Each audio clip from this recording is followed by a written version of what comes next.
no es hasta tan arriba, ¿no? Pero bueno, para que me entiendan. Tenemos el colon transverso, tenemos el colon descendente, tenemos el colon sigmoide, y tenemos ya lo que viene a ser la ampolla rectal.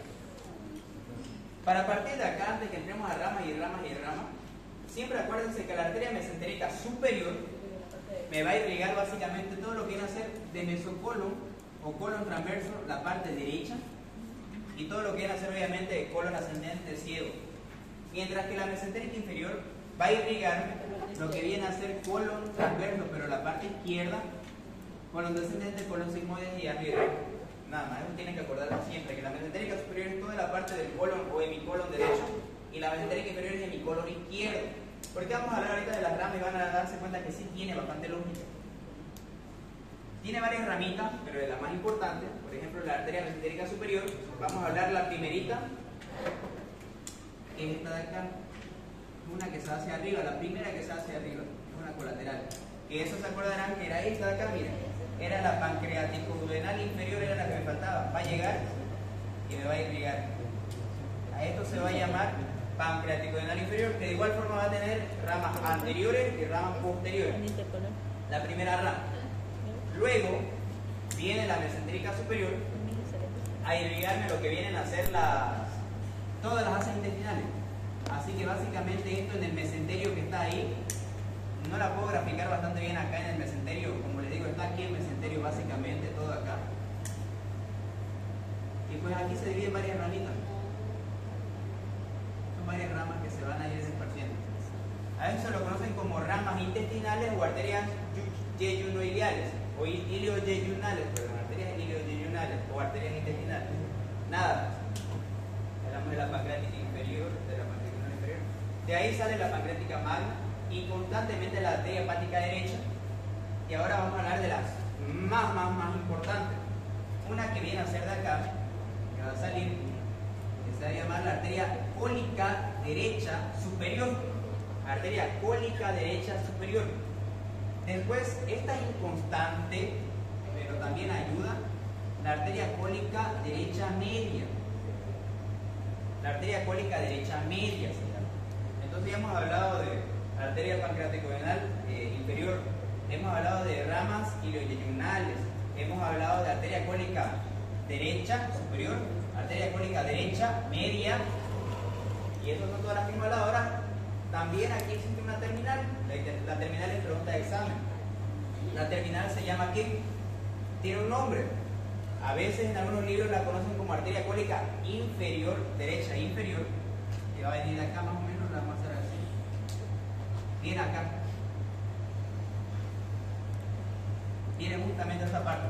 Es la arteria cólica derecha inferior, o también llamada actualmente arteria iliocólica. O también, para mí ese es el mejor nombre, es la arteria iliobiseco-apendículo-cólica. Ese es el nombre. Arteria ilio-biseco-apendículo-cólica. ¿Por qué? Para mí es mucho mejor que aprendan ese nombre. Porque ahí, yo sé, miren cuántas ramas tiene. 1, 2, 3, 4, 5. Básicamente esa iliocólica o ilio-biseco-apendículo-cólica, esa me va a dar 5 ramas. La rama terminal me da 5 ramas básicamente. Por ejemplo, la primera, la ilio. ¿A qué se refiere con la rama ilial? Se refiere a que este me va a dar una rama axita. Que aquí se estaban, como le dije, todas esas ramas intestinales. La última rama intestinal se anastomosa con esta y me forma el arco intestinal anatomótico. La biseco. ¿A qué es seco? ¿A qué se le dice? ¿Cuál es el nombre seco? El seco es ciego. Así que este terminal me da una rama hacia la parte secal anterior y otra que me da una rama a la secal posterior. O sea, la cara posterior el ciego y una a la cara anterior, bueno, biseco. Después me da una ramita apendicular, que hace el apendículo, ¿no? Arteria apendicular, que esta se nota bastante. Y después me da, ahora sí, la arteria cólica inferior. Esas son las ramas de la arteria mesentérica superior, la arteria ilio-biseco-apendículo-cólica. Ahora tenemos la mesentérica inferior. La mesentérica inferior no es nada del otro mundo, es muy fácil esa arteria. Son 3 arterias nada más. Una, que es la arteria cólica izquierda superior. La arteria cólica izquierda media también es inconstante, pero a esa arteria cólica izquierda inconstante también se llama la arteria de Coinau, también se llama. Y después tenemos esta es la más importante, que se la conoce como arteria cólica izquierda inferior, pero el nombre más común de esa, que se la van a conocer más y la van a escuchar, que se llama el tronco de las sigmoides. Porque ese tronco de las sigmoides, ¿qué hace? Va a dar una sigmoidea superior, va a dar una sigmoidea media y va a dar una sigmoidea inferior. Me da 3 sigmoideas, por eso se llama tronco de la sigmoidea, porque me da 3 sigmoideas. Y luego tenemos la arteria final, la arteria terminal. La arteria terminal se llama arteria rectal superior, porque sea el recto, no esta parte, pero es rectal. El recto es bastante grande, sigue acá, y me va a dar una rama rectal media y rectal inferior, pero eso lo vamos a hablar cuando lleguemos a arterias ilíacas, porque sale de las ilíacas. La única rectal superior sale de la mesentérica inferior. Eso también es pregunta de examen, le van a preguntar de dónde nace la rectal superior, de dónde nace la rectal media y de dónde nace la rectal inferior. Si mi memoria no falla, la rectal superior es mesentérica inferior, la rectal media es la ilíaca interna y la rectal inferior es la pudenda interna. Es de ahí, son de diferentes lugares donde nacen las arterias rectales. Pero ahorita solo quédense con esta, que nace de la mesentérica inferior. Y ahora, ahí aún no termina. No termina. Estas de acá, ¿qué hacen? Estas de acá, como ustedes ven, son varias arterias que así las botan. Pero ahora necesitamos irrigar a ciertas zonitas que no están irrigadas. Entonces, ¿qué es lo que hace el organismo? Bueno, ¿qué es nuestro cuerpo que hace? Es bastante inteligente. Se empiezan a anastomosar. Se le llaman arterias paralelas. Empiezan a hacer esto. Todas. Es como que es la última anastomosis de estas dos. Todo eso se llega a anatomosar. Y de esas arterias salen otras arterias, que son las arterias rectas o paralelas.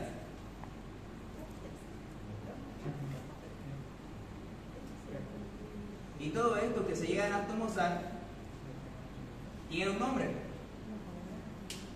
Se llama arco paracólico de Drummond. Que básicamente, ¿a qué se refiere? A que la irrigación es paracólica, o sea, de todo el colon a su paralelo hay arteria. Y después tiene ahí otro, pero ese ya no es paracólico, ese es solamente de un lado, que se lo conoce como arco se me fue el nombre, riolano, sí, el arco riolano. El arco riolano es de la mitad izquierda. Básicamente, ¿qué es el arco riolano? El arco riolano lo define como la rama superior de la arteria cólica izquierda. Aquí va a salir la arteria cólica izquierda superior una rama, y la arteria cólica derecha superior va a salir otra rama.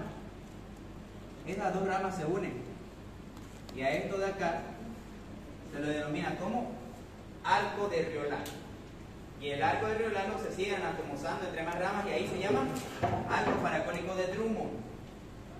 Ya luego hay otras cositas que se lo voy a pasar por el grupo. Esto ya no entra en el examen, obviamente, pero es cuando hay ciertos puntos críticos que se llama punto de Sudeck, punto de varias cositas que justamente cuando se pinza una arteria se queda sin irrigación, básicamente. ¿Qué más? Ok, en el drenaje, que es muy fácil el drenaje. El drenaje son tres venas, que van a formarme una gran vena y que va a llegar al hígado. Exacto, es la vena porta. La vena porta está formada gracias a 3 venas. Vena mesentérica superior, inferior y la Exacto. Tenemos el bazo. Tenemos el bazo. El bazo va a dar una esplénica, pero la esplénica inferior ya llega de abajo. A esto se lo conoce como tronco espleno-mesentérico. Primeramente, antes, eso varían unos doctores, pero así es donde la mayoría de los libros dicen, y antes de llegar al hígado para formar la vena porta, porque básicamente tiene que llegar a formar la vena porta y entrar de que son tres venas, es la mesentérica superior, la mesentérica inferior y la esplénica. Pero la esplénica con la mesentérica inferior hace esto, en el cadáver del cerebro lo vamos a ver así, se une primero tronco esplenomesenterico y luego ya viene recién la mesentérica superior, pero ya estas se unen, ¿no? Sería la unión del tronco esplenomesenterico con el mesentérico superior y ya luego pues llegan. Esto ya sería porta, mesentérica superior, mesentérica inferior, esplénica. Tronco espleno-mesentérico o espleno-mesaraico. Mesaraico, se acordarán que les dije que era lo mismo que mesentérico. Ese es el drenaje de lo que viene a ser los órganos abdominales. Todos vena porta, todos llegan a vena porta, todos llegan a vena porta, vena porta. Ahora lo último, con lo que voy a terminar. Esto es un poco más clínico, pero antes de eso siempre tienen que acordarse de esto, porque es pregunta de examen siempre. Acuérdense y háganse un resumen de todas las válvulas que hay en todos los órganos. Me faltó decir ahorita una. Habíamos hablado de la válvula del cardias, habíamos hablado del píloro, hemos hablado del esfínter de Oddi, hemos hablado de la Kubarov, hemos hablado de la iliocecal o la de los boticarios. ¿Alguien sabe cómo se llama la válvula de la vesícula? La vesícula tiene válvula. Vesicular. Vesicular. Se llama la válvula de Heister. La válvula de Heister. Y ahora la última válvula, la válvula del apéndice. ¿Alguien sabe cómo se llama? Eso sí me entiendo. Se llama la válvula de Gerlach. Hasta ahorita me acuerdo de eso. Seguro deben haber más. Pero tienen que acordarse todo. Siempre les piden a veces en los exámenes el nombre de las válvulas. Hay varias. La más que se olvidan siempre es la de Heister, que es la de la vesícula, porque piensan que no tiene. Y la de Gerlach, que es la del apéndice, como tal no se confundan, ¿no? El apéndice básicamente es esto, digamos. Aquí hay una válvula pequeña, pero aquí de igual forma hay otra válvula. Esta es la de los boticarios, boticarios o iliocecal, y esta ya es la de Gerlach, la del apéndice como tal. Ahora sí, ahí a lo último. Este porta, porque es importante aquí, para que se queden con esa cosa, con este conocimiento para toda su vida. Esto lo van a aprender en fármaco mejor, o en física incluso. La importancia de dar medicamentos en niños menores de 2 años. Uno, porque no pueden tragarlo, ¿no? No pueden darle comprimidos a niños, a bebés, no pueden dar. O incluso a veces ciertos medicamentos, ya cuando tienen 5 años que sí pudieran, pero les dan, sigue vía anal, porque se les da así por supositorio. Hay algo importante. Si ustedes le dan un medicamento por vía oral, por la boca, ese medicamento obviamente va a pasar por tracto gástrico y demás cosas, y básicamente ese va a llegar al corazón. Lo primero que llega al corazón de la sangre va a ir al corazón, normal. ¿Cuál es la diferencia en la cual un medicamento se había vía supositorio, por el rectal? En que ese medicamento van a irse directamente a las venas rectales, vena rectal inferior, vena rectal media, ¿no? ¿Qué es lo importante de estas venas? Estas venas van a drenar primeramente en el estas venas rectales, como les dije, por ejemplo, la rectal media, la rectal superior, perdón, era la arteria rectal superior va a la arteria mesentérica inferior. Esa arteria mesentérica inferior va al porta, supongamos que es vena, va al porta y va al hígado, termina en el hígado. La media, le dije que era la arteria ilíaca, y la inferior, le dije que era la arteria pudenda. Sepan que la pudenda y sepan que la ilíaca es como arterias terminan en la arteria ilíaca y después al abdominal y van al corazón. Ahora piensen que esas arterias son venas, mismo recorrido, vena ilíaca, vena pudenda, vena cava en este caso, y va al corazón y manda todo. En resumen, hay 2 vías. Hay una vía que va a ir al hígado y hay una vía que va a ir al corazón. Si usted toma algo por la boca, sepa que ese medicamento va a pasar esófago, va a pasar estómago, llega a intestino delgado, llega a intestino grueso, y hay una reabsorción y ese medicamento tiene que ir a hígado. Sí o sí a hígado y después al corazón. Pero ahora, si es un medicamento que usted es vía supositorio, ese va directo al corazón, no va a hígado. ¿Por qué esto es importante? Porque hay, bueno, los niños, hasta cierta edad, 5 o 7 años, su hígado es bastante delicado. Su hígado cualquier medicamento que usted le dé es tóxico para el niño, incluso hay personas que directamente es bastante tóxico, es vía supositoria, digamos, pero se la acomoda con otros medicamentos, digamos. Pero siempre tiene que acordarse de eso. Eso incluso le dijo el doctor Pedraza a un alumno, pero era por fregarlo, ¿no? Le dijo, ¿cuál es la diferencia? Y eso es algo básico, es anatomía básica, como les digo. Porque sepan que todas las arterias, sus homólogas son las venas. Si hay una arteria pueden interna y una vena pueden interna. ¿Cuál es la única diferencia? Espero que la capten. Siempre cuesta captarla, porque según yo es fácil, pero sé que es un poco complicado. Le dije que hay una arteria rectal superior, la arteria rectal superior, arteria mesentérica inferior, perdón. Pero en arterias, obviamente, la arteria mesentérica inferior termina en aorta abdominal. Pero en vena no es así. En vena es vena rectal superior, vena mesentérica inferior, y esa es vena porta. Por ende pasa al hígado. Pero ahora, si yo hablo de una vena rectal inferior, que se va a la vena pudenda, luego a la vena ilíaca, esas ilíacas se van a la vena cava inferior y se van al corazón. Si ven el recorrido, no pasa hígado. No pasa hígado. Pero si es que yo dijera que le voy a dar un supositorio que va a llegar a vena rectal superior, ahí sí es malo. ¿Por qué? Porque la vena rectal superior va a ir a la mesentérica inferior, y de la mesentérica inferior va a ir a la porta y obviamente va a ir al hígado. Eso es tóxico para el niño. Siempre tienen que tener en cuenta un fármaco tóxico para niños. Es bastante delicado, digamos, para niños que no tienen muy bien desarrollado el hígado, digamos, niños hasta 5, 6 años. Básicamente ese es el porqué, más allá de responder, porque eso incluso nos decía nuestra doctora. ¿Por qué no le das a un niño de 2 años, 3 años medicamentos por la boca? Algunos decían, ¿no?, que es lo más lógico, porque no puede tragarlo, digamos. Pero básicamente no es porque no puede tragarlo, es más que todo por eso, de que el hígado todavía no está preparado, el hígado es bastante delicado. Ustedes sepan que el hígado es uno de los pocos órganos, por no decir el único, es el único, que se regenera. Puede haber un carcinoma gástrico, gracias a la segmentación que les dije, le extirpan, y ese hígado de aquí a un año va a volver a regenerarse. Es uno de los pocos órganos que se regenera. Tiene una cierta cantidad de hígado que tiene que tener la paciente o paciente para regenerarse. Hay veces que hacen un hígado completo, o sea, una extirpación de hígado completo no se refiere a que va a volver a nacer ese hígado, no. Incluso creo que hasta máximo, hasta el 50% te pueden extirpar del hígado, después no más. Si te extirpan más, ya eso ya no crece tampoco, no es así como tienen que tener en cuenta eso. El hígado es un órgano bastante importante. El hígado parece no tan importante, pero es de los órganos más importantes en términos anatómicos, fisiológicos, patológicos. En todos los órganos, sin hígado no pueden tomar alcohol, no pueden comer rico. Los que comen bastante mal, ya les dije que pueden llegar a tener hígado graso, como le dicen, esteatosis hepática. Por eso también, anatomía.